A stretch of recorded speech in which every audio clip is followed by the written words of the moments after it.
안녕하십니까. 인간관계 심리학 2분반 구조 발표를 맡은 조장 문채은입니다. 저희 구조는 현대인의 인간관계와 갈등 탐구라는 대주제 아래 일상적인 갈등의 이면에 숨겨진 심리적 메커니즘을 분석해보았습니다. 특히 관계 유형별로 나타나는 고유한 갈등 양상을 심리학적 이론으로 해부하는 데 중점을 두었습니다. 본 발표에 앞서 저희 조의 전체적인 발표 흐름을 안내하는 목차를 설명해 드리도록 하겠습니다. 저희는 이번 프로젝트에서 총 4가지 관계를 다루고 있습니다. 연인 간의 애착 문제, 가족 내의 소통 부재, 친구 관계의 방어 기제, 그리고 최근 급증하고 있는 사이버 공간에서의 무책임성까지 차례대로 살펴볼 예정입니다. 얼핏 보면 서로 다른 유형의 갈등처럼 보이지만 저희는 이 모든 문제의 기저에 공통적으로 흐르는 불안과 그 불안을 다스리려는 자아의 방어 전략에 주목했습니다. 각 조언이 자신의 삶의 심리학 이론을 어떻게 투영하고 자기 성찰했는지 그 깊이 있는 분석 과정을 지금부터 공유하도록 하겠습니다. 연인과의 관계, 갈등 상황에서의 정서적 회피와 소통의 단절 발표를 시작하겠습니다. 관계의 문제 상황, 반복되는 갈등 회피 상황, 핵심 문제, 갈등 발생 시 한쪽은 대화를 통해 해결을 시도하며 갈등 상황을 바로 해결하기를 바랬지만 상대방은 침묵하거나 상황을 회피하였습니다. 느꼈던 감정으로는 무력함과 불안함, 초조함이 있습니다. 무력함은 벽을 보고 이야기하는 듯한 소통의 부재에서 오는 무력함, 불안함은 상대가 나를 거절하거나 관계를 포기할지도 모른다는 두려움, 초조함은 빨리 갈등 상황을 해결하고 싶은 마음입니다. 세부 사항으로는 갈등 상황이 생기면 상대방이 갈등 상황에 대해 이야기하는 것을 피하거나 연락을 중단함으로써 갈등 상황을 외면하는 것과 관계의 불만족스러운 부분을 언급하지 않으며 갈등 상황이 생기는 것을 꺼려하는 것, 시간이 지난 후 대화를 시도하면 기억이 안 난다며 대화를 전환하는 것이 있습니다. 해결 방안으로는 나 전달법과 정서적 안정기지 구축이 있습니다. 나 전달법은 상대방을 비난하지 않고 나의 감정과 바램을 중심으로 의사소통을 하는 방법이며 상대방을 공격하지 않으면서 내 감정을 명확히 전달해 갈등을 줄이고 대화를 원활하게 할 수 있습니다. 정서적 안정기지 구축은 갈등이 없을 때 긍정적인 상호작용을 늘려 갈등 상황을 대화로 풀 수 있다는 신뢰를 쌓는 것입니다. 심리학적 이론 연계로는 애착 이론이 있습니다. 애착 이론 중 불안형과 회피형을 예로 들 수 있는데 갈등 시 밀착하여 확인받으려는 유형과 자기 공간으로 숨으려는 유형의 전형적인 충돌입니다. 불안형은 관계에서 안정감을 과도하게 확인하려 하며 상대방의 관심과 애정에 민감하고 상대방의 기분에 영향을 받습니다. 회피형은 감정을 잘 드러내지 않으며 대인관계에서 일정한 거리를 유지하려 하고 문제가 생겨도 침묵하거나 회피합니다. 지금부터 인간관계 심리학 중 가족관계 부분에 대해 설명 시작하겠습니다. 우선 목차로는 가족관계 문제 상황에 대해 설명하고 상황을 분석한 후 해결 방안을 제시하고 이론 연계와 이상적 상황 제시하고 느낀 점으로 마무리하겠습니다. 우선 저는 엄마와의 갈등을 골랐는데요. 최근 저의 옷장이 고장나면서 서로 옷 정리를 하기로 하였는데 옷 정리와 동시에 저의 소중한 물건들을 버리는 것이 계기가 되어 서로 충돌이 일어났습니다. 세부 사항을 기록하면 이렇게 나옵니다. 문제 사항을 분석해 본다면 저의 문제점으로는 물건에 대한 정서적 집착으로 물건을 강하게 인식해요. 공간 관리가 미흡해져 분류가 정리가 되지 않았습니다. 그리고 엄마의 문제점으로는 경계를 침범하여 개인의 소유물을 사람의 영향임을 간과하고 가치 판단의 오류로 본인의 판단에서 쓸모없다 단정한 것도 문제점이라 볼 수 있습니다. 해결 방안으로는 감정의 언어와 물리적 경계 설정, 상실감 치유하기로 나뉩니다. 감정의 언어화로 나의 감정을 전달하고 물리적 경계를 설정해서 절대 금지 구역을 설정하는 것입니다. 이론 연계를 해보자면 정신분석 이론으로는 이 이론에 따르면 물건을 버린 행위는 단순한 청소가 아닌 무의식적 권력 다툼이나 통제 욕구로 해석됩니다. 어머니 입장에선 자녀를 자신의 통제하에 있는 아이로 머물게 하려는 무의식적 욕구, 자녀의 입장에선 물건을 자아의 연장선으로 이를 제거당하는 것은 심리적 위험을 느끼는 것으로 무의식 중에 받아들입니다.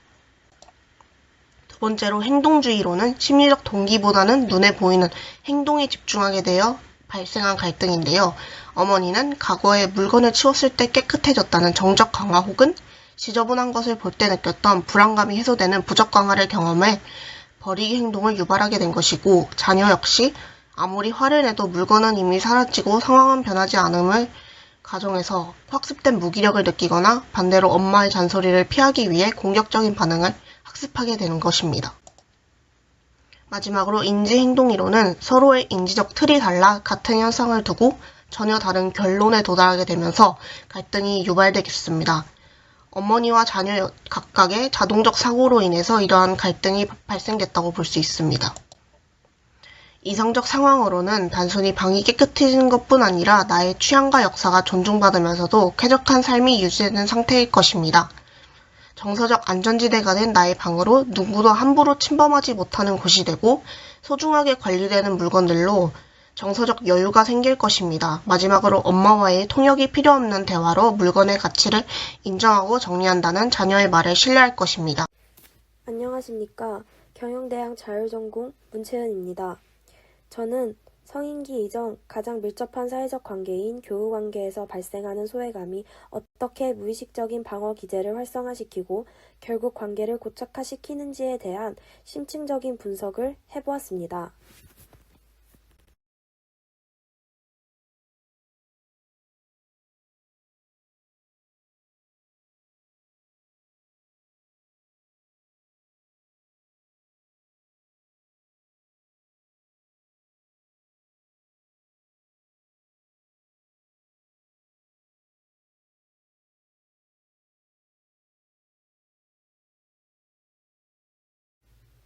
발표의 전체적인 목차입니다.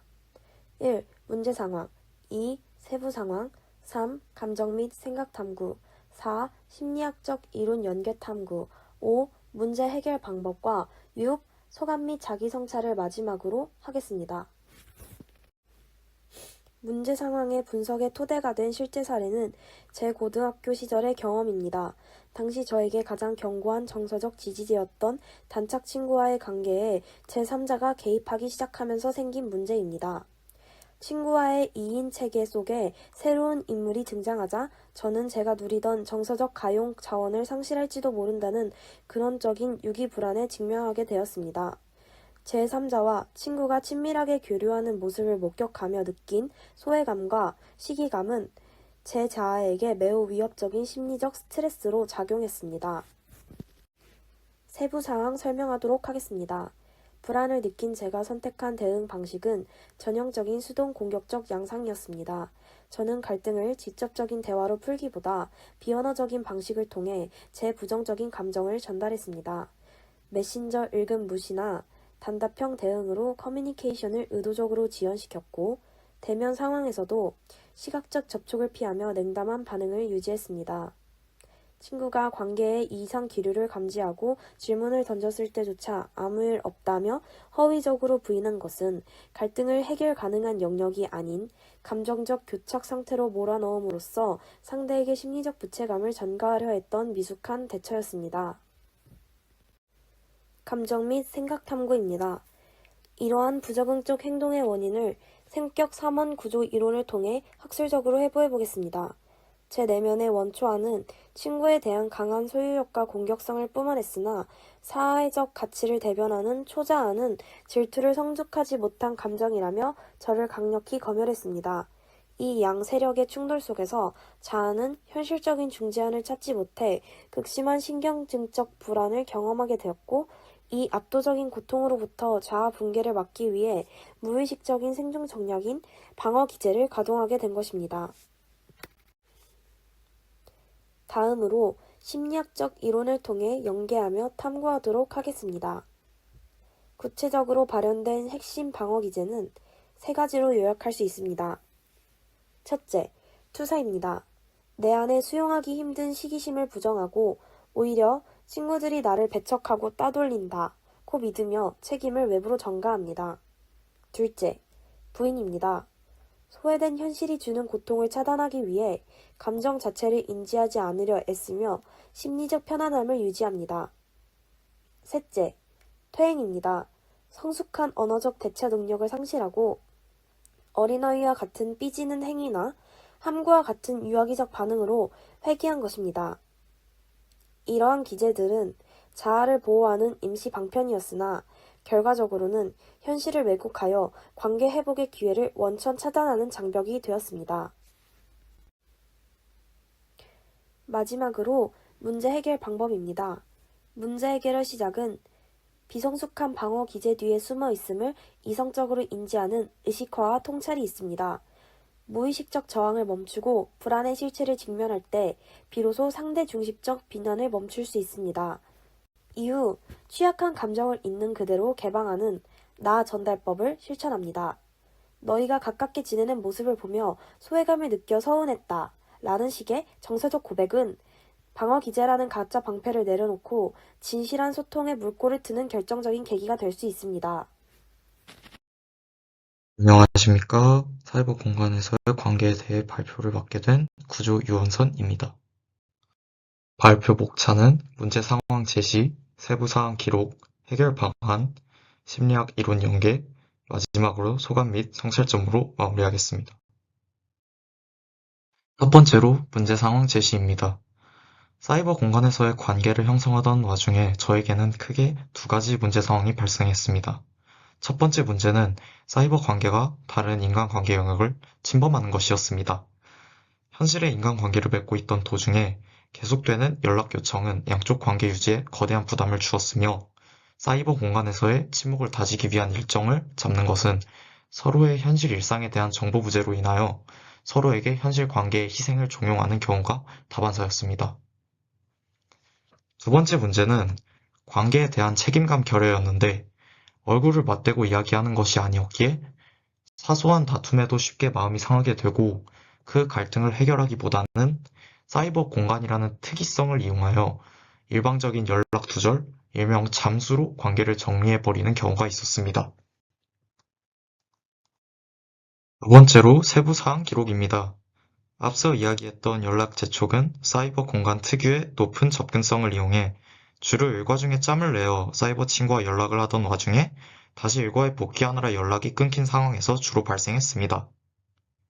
이런 상황은 상대방 입장에서 봤을 때 이야기 도중에 상대가 사라져 답답한 마음이 들고 이야기의 맥이 끊김으로써 추후에 같은 내용으로 연락을 이어나가도 집중력이 떨어질 수밖에 없는 상황이었습니다. 두 번째로 일정 강요는 사이버 관계 특성상 침묵의 공간은 내 쌍으로 고정이 되고 사이버 친구에 대한 신뢰도와 개인정보 유출에 대한 우려로 사이버 친구끼리 서로의 현실의 일정에 대한 이해도가 떨어지는 상황에서 주로 발생했습니다. 쉬운 접근성이라는 사이버 공간의 장점에 집중하느라 침묵 일정을 잡는 데에는 시간적인 요소도 포함된다는 것을 간과하게 되어 벌어졌습니다. 마지막으로는 인터넷의 비대면성과 익명성을 방패 삼아서 관계를 끝내고 싶으면 간단하게 계정을 삭제하거나 상대방을 차단하는 행위로 관계를 가볍게 여기는 상황이 발생했습니다. 세 번째로는 이에 대한 해결 방안입니다. 첫 번째로는 경계 확립입니다. 사이버 공간의 높은 접근성을 이용해 짬을 내어 사이버 친구와 연락하는 것은 나쁜 일이 아니나 그로 인해 벌어지는 문제 상황을 고려해 보았을 때 사이버 공간의 경계를 확립해 놓는 것은 훨씬 좋은 해결책이라고 볼 수 있습니다. 대표적인 예시로는 가족이나 현실의 친구와 어울리는 도중에는 아이의 핸드폰이나 전자기기를 이용하지 않는 것과 하루에 일정 시간 전자기기를 사용하지 않는 행위인 디지털 디톡스를 하는 것이 있습니다. 둘째로는 소통 시도입니다. 사이버 공간은 연락 매체인 전자기기 특성상 비대면으로 이루어지기 때문에 비언어적 표현과 준언어적 표현을 사용할 수 없어 현실보다 의사 표현이 왜곡되기 쉽습니다. 따라서 평소에 소통할 때도 훨씬 구체적이고 적극적으로 의사를 표현하는 것이 중요하며 갈등이 발생했을 때는 현실의 관계보다 더욱 신경을 써서 소통을 시도하는 것이 핵심이라고 볼 수 있습니다. 세 번째로는 사이버 관계에 더 책임감을 갖는 것입니다. 책임감을 갖는 것은 일단 사이버 관계의 무게 자체는 현실의 관계보다 가벼움을 인정하는 것에서 시작됩니다. 가볍기에 더 신경 써서 다뤄야 하는 관계임을 깨닫고 관계에 대한 책임감을 갖는 것이 옳은 태도라고 생각됩니다. 네 번째로 심리학 이론과의 연계로 문제 상황에 대한 제 대응에 대해 분석을 진행해 보았습니다. 저는 인지행동 이론의 두 가지 주장을 통해 분석을 진행했습니다. 첫 번째는 앨리스의 비합리적인 신념이었습니다. 사이버 친구에게 현실 친구와 동등한 기대를 하고 그 기대에서 약간이라도 벗어난 경우에는 크게 실망을 했었고, 이런 실망을 해결해 보려는 생각보다 연락 두절로 회피하거나 상대를 그냥 포기하는 경우도 있었기 때문에 앨리스의 비합리적인 신념과 상당히 유사한 점이 많이 있다고 느꼈습니다. 두 번째는 백의 인지적 오류 중에 의미 확대와 의미 축소였습니다.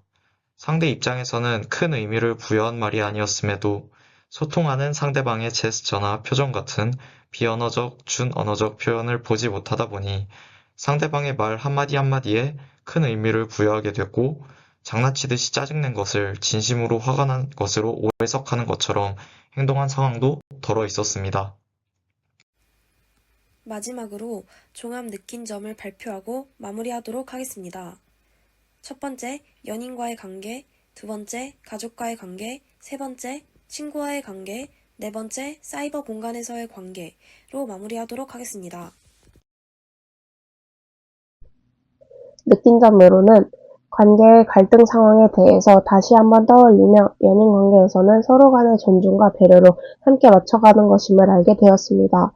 그리고 스스로의 불안으로 인해서 상대를 더 숨게 만들지는 않았는지 자기 성찰의 시간을 갖고 다시 한번 생각해 볼 수 있었습니다. 이 과정을 통해 성숙한 관계랑 갈등이 없는 상태가 아니며 갈등 상황에서 갈등을 원만히 해결하고 안전하게 다룰 수 있어야 하고, 그러기 위해서 갈등 해결 능력을 키워야 한다는 점을 느꼈습니다. 감사합니다.